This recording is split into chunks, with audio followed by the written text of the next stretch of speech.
morning and rise and shine once again on this Wednesday morning. We hope that you enjoyed those great announcements that we had for you to kick off the show. A lot of events to keep you out of trouble and keep you busy here in Franklin County. Well, we're going to have another good conversation this morning with Franklin County Sheriff's Department. And we once again have Sheriff Bill Overton on this morning. Sheriff, thank you again for taking time out of your busy schedule. We had the time change over the weekend, and it's definitely made it tough to rise and shine this week. It has been, but it's good. I'm glad for the time change. Sure, and we kind of previewed a little bit what we were going to talk about, some of the training that your officers have been doing and stuff regarding active shooters. But what about some of the other great things that's been going on at the Sheriff's Department? We had an article on our website that says it's going to the dogs. You've had a lot of different donations of canines that are really going to be a good addition to the force. Yes, when I first saw that headline, I'm like, oh, wait a minute, this isn't good. But no, certainly as we were excited about a couple of those additional canines that we do have to our canine corps, and most recently the helping of the naming of the new bloodhound was an exciting thing because a lot of folks in the community got involved in that. Mm-hmm. But we're excited for these two new animals. Canines have been brought on board, and two new handlers that are excited and eager, and that's what you like to see and need in that special field, because it's a special bond between the deputy and the canine that's developed. So we're excited for what will happen there. Absolutely. And what about some other things exciting going on at the Sheriff's Department? Yeah, I know you don't want it to be exciting. What are some mundane things going on at the Sheriff's Department? Maybe the Sheriff's Office is a busy place, as you can well imagine. A lot of things going on, and as we are prepping now for the arrival of spring, as everyone is looking forward to that, but certainly with that brings its own challenges. Certainly safety, we're always promoting, and as we look at traffic and the increase in traffic, this certainly will start in our county as spring and summer arrives, and of course we look to make sure that our students continue to be safe as prom comes on and other events that start happening as people start spending more time outside, and as the lake traffic does begin. So we'll start promoting a lot of our safety issues, lake safety, boating safety, all of those things. We're very blessed to have both Philpott Lake and Smith Mountain Lake that draws a large number of people each summer, but it certainly brings on a busy time for the Office of the Sheriff. Absolutely. Well, kicking it off with what new issues, not really a new issue that we're talking about, but maybe some new things going on at the Sheriff's Department. Our good friend HL kind of told me that we were going to talk a little bit about some new officer training in regards to active shooters in different situations. Right, yes. I recall just a couple weeks back when we talked about substance abuse and those issues, and I think aside from dealing with the events that occur and the enforcement and just the complexity of substance abuse, this is probably the next thing that we spend a great amount of our time on as far as training, revising policy and procedures as it deals with an event. If we would ever have another event involving an active shooter, that we're well prepared, and our folks are on the cusp as far as new training, new techniques, mm-hmm. and certainly some of the training that has come out now is changing, because every event that happens, once you do an after-action review, our agencies do, you learn from those incidents of things that you may be doing well or things that need to be adjusted and changed. And that is one area that we've certainly looked at. After Columbine, which was such an horrific event, was one of the very first so many years ago, and how law enforcement and first responders were to respond. So there was a rush to implement processes and procedures in place, and we learned, and even more so from Aurora, Colorado, at the movie theater shooting, that it was obvious that law enforcement needed to do an better job of immediate response to the threat. Mm-hmm. Unfortunately, some of that meant that the scene was not secure, and it meant officers were going in to eliminate the threat, but we're encountering many wounded and many injured. So the processes have changed back and forth until the most recent event there in Parkland, Florida, where there's been a new adaptation of hoping to integrate more work with first responders, EMS, fire, so that as we were moving in, that you continue to move to that threat, law enforcement does, but we're also triaging those that need medical assistance, securing areas to what they refer to as not a hot zone, but a warm zone, that it still has some potential threat, but we can get medical personnel in, fire and rescue, to come in and start administering first aid and extracting those wounded from the scene. So this is a particular piece of training that our folks are very excited about, and we're starting to speak more with our EMS and fire personnel about working with us in that communication and piece and how we cooperate and coordinate these events. We recently had a active shooter training at Ferrum Elementary, and we've done one at Burnt Chimney, and we will be moving on to another elementary school to continue our training, and we'll continue to work to integrate public safety, fire, and EMS in that process with us. Mm-hmm. Kind of along that same line, and you said it perfectly, that every situation is different. Right. Every instance, you can train and train and train, but every instance is going to have its own uniqueness to it.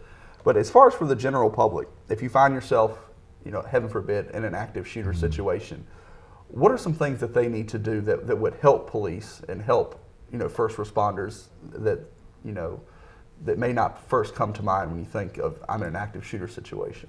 Well, that training is changing too, and we do provide civilian response to an active shooter event.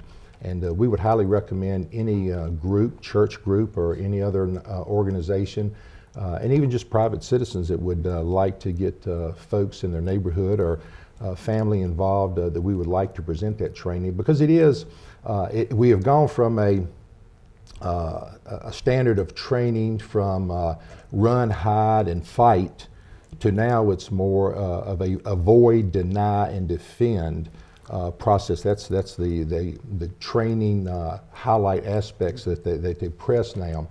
And so there is, as it continues to, we study these events and learn more from them of how and what a proper response would be. Now I can say this, my wife unfortunately found her company at Freight Car America a couple years back in 2015, I believe it was. They had an active shooter there. And it was a testimony, because I remember Chief Jones from Roanoke City talking about they had just went through active shooter training in their company. And this was a large company, a lot of employees. But he credited the response from those employees to which rendered much success of a greater number of people maybe being killed or injured from just that training that they had went through. So it's something that you would hate to think that everywhere you go, whether it's an event or something, that this is the first and foremost thing on your mind, because you're going to these things to enjoy yourself, you and your family. But we live in a world that's changing, that you always need to be aware of your surroundings, and if something did happen, how would I react to it and respond? And that's what we're hoping, just trying to get people to understand, to be thinking of these things, because we never know when a tragic event can occur. Sure. And if a group or an organization, a church, would like for the Sheriff's Department to come in for this type of training, do they just give the Sheriff's Department a call? Please give the Sheriff's Office a call. Last couple of years, we've done several of these trainings, and a large number of people have come out to these trainings, so we were excited and want to continue to provide that service. And then before we came on the show this morning, kind of a branch off of this, talking about security at the high school. You see the school resource officer cars out front each and every day. But I didn't realize the extra layer of security that's been provided to the high school. And then you can talk a little bit about the grant that you guys have applied for. Yes, the high school has always been a concern. Dr. Church and I, and certainly have met with the school board, and we have talked about security at the high schools just because it's a large campus. One high school here that services all of Franklin County. A large complex, many buildings, many entrances. The school does a tremendous job of what they do, and really, if people would look and see the number of incidents that occur at the high school, that they're minimal. I mean, for a school with over 2,000 students and staff and teachers, it's pretty remarkable. But we're always concerned about the accessibility and the ease of getting on that campus and in the buildings. So after the Parkland shooting in Florida, I contacted Dr. Church and just knew that we had to do more. And that move was for us to put more people at the school, not as a school resource officer who has certain responsibilities and duties they do each day in interacting with the student, but these would be individuals just to be there for security, eyes and ears, watching over that campus in case an event happened. They could quickly respond to an event or to a threat. That's been very successful for us. We're very happy with the response from parents and students. They seem to be very pleased, and the whole thought was too, students and teachers and staff should not be concerned about their safety when they're at school. They should be thinking about studies and activities, and certainly those students, as they're moving through their educational process, the enjoyment and the experiences they're having, not about whether I'm safe today and concerned about that. Absolutely. And if you saw it, you can never prevent a lot of different things, but if you saw it deter a lot of other things, not just active shooters, but other things that folks at the high school can get into, if you saw that, those numbers drop a little bit because of it. Oh, sure. Just the mere presence, it helps deter possibility of other activity. But I'll say it did put a hardship on the office of the sheriff, because we were assigning personnel, two personnel over there that we just pulled from our rank and file to go over and do that. We were concerned how we could continue to do that as far as budget process and just the manpower. So we were looking for many ways to offset it, and we've been talking with the Board of Supervisors about how that possibly could be funded. But we were happy to find out that Governor Northern has added more money into the public safety, Secretary of Public Safety's budget to allow for grant funding for localities to apply for school security at their schools. So we did apply for that grant. The board gave us their blessing. We hope to know something in the coming weeks, but what that would do would offset or bring some funding in that we could hire someone and specifically for that responsibility, and we could bring those other personnel back out and put them back on the road doing those other things that we need as well. So we're hopeful that this grant, and I'm thankful for the state to have applied this money to this, and all of this was a offspring from the Parkland shooting as well. The General Assembly happened to be in session, as many General Assemblies across the country were state General Assemblies when that event happened, and everybody started to think, the lawmakers did, about how do we address this, because not only for the safety process and thinking of those students, but understanding it was going to be a huge commitment as far as budgetary wise when you start providing security for as many schools that are across the Commonwealth. Absolutely. And kind of talk a little bit about budget. We are in that season of having to not only keep us safe here in Franklin County, but also putting a budget together for the office of the sheriff there and present it to the Board of Supervisors. Is there any things that you have in your budget that you're proposing this year that maybe could get folks excited about, and maybe they would then speak to their Board of Supervisor members about it? Well, I'll say this. The Board of Supervisors were very generous and very good to law enforcement and public safety last year. We may have talked about this before. They gave me 4 new deputies for patrol, and they also provided 4 new 911 operators, which was instrumental in the fact because we recently implemented emergency medical dispatch, and that was a tremendous asset to us to have more personnel.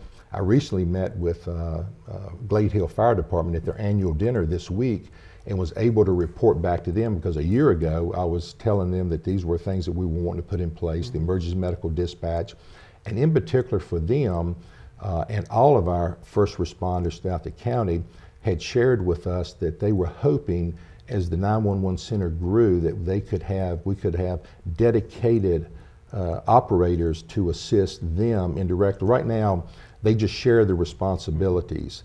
And sometimes information can be lost, or it's hard if it's busy in that center for operators to be sharing information back and forth just because of the busyness that can happen when multiple events happen.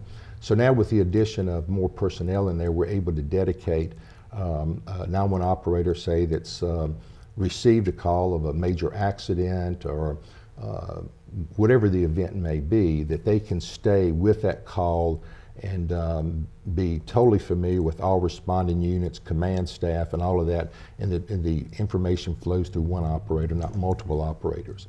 So I think our public safety is very pleased with that, and so that was able to be done with the additional personnel that the board provided. So moving into this budget season, it's a tough budget cycle for the board. The money is tight, the revenues are always not exactly where you hope they would be.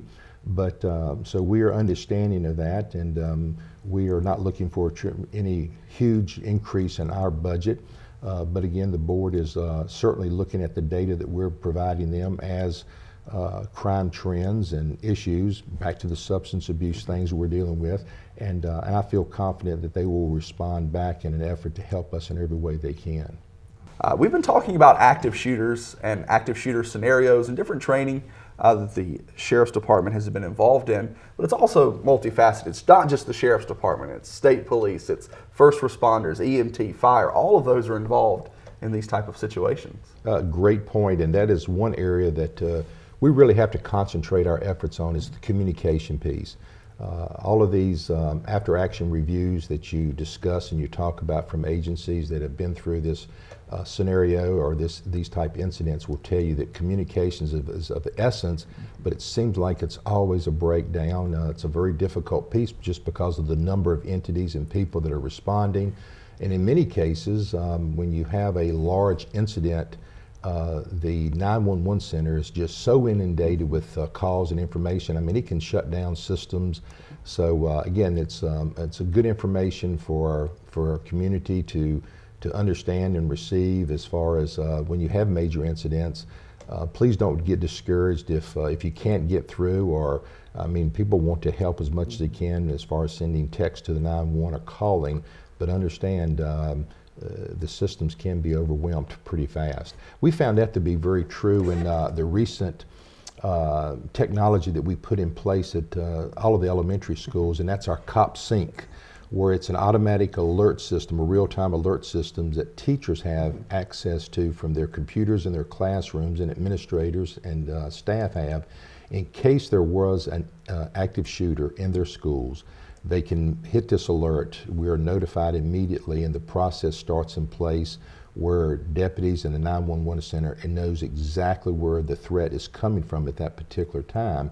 But we found out when that information starts coming in, as you can only imagine, staff is dedicated to that because of the serious nature of what we understand we're dealing with, and it becomes pretty overwhelming, and that's why we've had to train other staff members within our organization to be able to come into the 911 center and just start handling calls for service, as these 911 operators are intensely involved in the scenario or what is going down and what they're dealing with at that particular time. Yeah, sure, and it kind of goes hand in hand. We've had our local hospital, Carilion, in here recently, especially during this time of year, talking about the difference between an emergency and an urgency. You know, in their instance, it's, do I need to go to the emergency room, or can I wait and go to an urgent care or see my doctor? It's kind of the same way when it comes to law enforcement. You guys do have 911. You encourage people to call it when they're in need of assistance, when they see something that needs to be taken care of. But you also have a non-emergency line as well there at the Sheriff's Department that's available. So if you could kind of talk a little bit about what that non-emergency line, the type of things that could be used for, that maybe tie up 911 at certain times. Correct. We do have a line that comes in that is non-emergency, that we have staff that answer that administrative calls during the daylight hours. After that, those calls do divert into the 911 center. So anything that would happen during daylight hours, that non-emergency number certainly would be the one, or maybe anything that is emergency needs to go through the 911 center.